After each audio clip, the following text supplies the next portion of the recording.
നമസ്കാരം. ഇപ്പം നമ്മൾ ഇന്നൊരു ചെറിയൊരു ടിപ്പ് വീഡിയോ ആയിട്ടോ തന്നെ ഒത്തിരി പേർക്ക് അറിയാവുന്നതാണ്. അറിയാവുന്നവർ തെറി വിളിക്കരുത്, അറിയാൻ പാടില്ലാത്തവർക്ക് വേണ്ടിയാണ്. അപ്പം നമ്മൾ വലിയ റൂഫിങ് ചെയ്യുമ്പോഴത്തേനും ഒരു സൈഡിലൊരു 3, 4, 5, 6, 7 ലെഗിക്കാൻ പറ്റുള്ളൂ.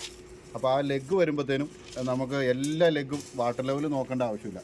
അപ്പോൾ ഇത് കണ്ടോ, നമ്മളിപ്പോൾ അവിടുത്തെ ഒരു ലെഗും പിടിപ്പിച്ചു, ഈ സൈഡത്തെ ഒരു ലെഗും പിടിപ്പിച്ചു. രണ്ടും നമ്മൾ മുകളിൽ നിന്ന് 1 മീറ്റർ മാർക്ക് ചെയ്തിട്ട് നമ്മൾ നൂല് കെട്ടിയേക്കോട്ടെ.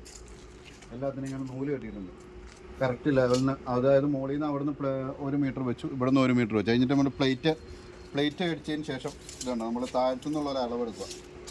ഇത് കണ്ടു, ഇപ്പം നമ്മൾ കണക്കാണെങ്കിൽ ഇതുണ്ട് 1430, അതായത് 153 സെൻറ്റി. അതിൻ്റെ കൂടെ 10 സെൻറ്റിയും കൂടെ, അതായത് കണക്കിലാണെങ്കിൽ 1 മീറ്റർ മുകളിലോട്ടും കൂടെ അളവെടുത്താൽ നമുക്കെല്ലാം ഒരൊറ്റ ലെവലിൽ കിട്ടും. ആദ്യം നമ്മൾ ശ്രദ്ധിക്കേണ്ടതെന്ന് പറഞ്ഞാൽ ചരട് നല്ല ടൈറ്റായിട്ട് കിട്ടുക.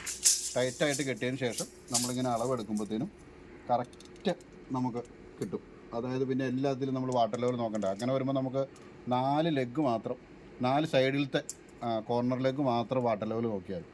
അപ്പോൾ നമ്മൾ ഇതേപോലെയുള്ള ചെറിയ വീഡിയോകളായിട്ട് ചെറുതും വലുതുമായ വീഡിയോകളായിട്ട് വരുന്നതായിരിക്കും. അപ്പോൾ നമ്മളൊന്ന് സപ്പോർട്ട് ചെയ്യുക. Okay, thank you.